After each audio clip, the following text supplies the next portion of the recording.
ఈరోజు ఆఫీస్ నుంచి తొందరగా స్టార్ట్ అయ్యాను.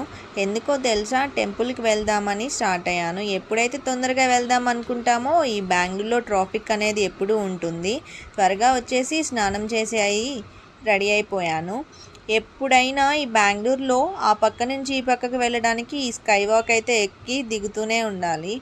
ఈ సగం జీవితం దీనికే అయిపోతుంది అనిపిస్తుంది. ఫైనల్‌గా అయితే టెంపుల్‌కి వచ్చేసాము. టెంపుల్‌కి లైటింగ్స్ వేసి చాలా బాగుంది. గుడిలోకి వచ్చిన వెంటనే చాలా ప్రశాంతంగా అనిపించింది. అసలు ఈరోజు గుడికి ఎందుకు వచ్చానో తెలుసా?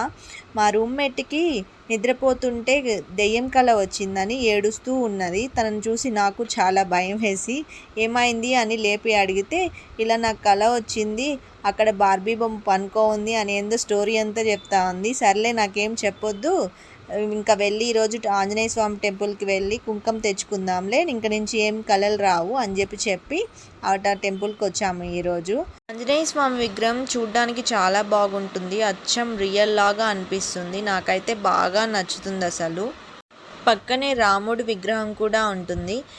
చాలా బాగుంది. మీరు కూడా చూడండి ఎంత బాగుందో ఆంజనేయ స్వామి అండ్ రాముడి విగ్రహం కూడా. ఇంకా ఫైనల్గా అయితే ఇంకా ప్రసాదం తీసుకుందామని కిందకైతే వచ్చేసాము. అటుకుల ప్రసాదం పెట్టారు. చాలా బాగుంది స్వీట్గా, కానీ కొంచెమే ఇచ్చారు. ఇంక సరే అని చెప్పి ప్రసాదం తినేసి ఇంకా ఫైనల్గా కుంకుమ తీసుకుందామని వెతుకుతూ ఉంటే ఎక్కడా కనిపించలేదు. బయట ఎక్కడో పెట్టున్నారు. ఫైనల్గా కుంకుమ అయితే ఇంక తీసేసుకొని వద్దాము అని చెప్పి ఇంకా వస్తూ ఉన్నాము. దారిలో స్ట్రీట్ షాపింగ్ కూడా కంప్లీట్ చేసుకుందాంలే అని చెప్పి స్ట్రీట్ షాపింగ్ చేస్తూ ఉన్నాము.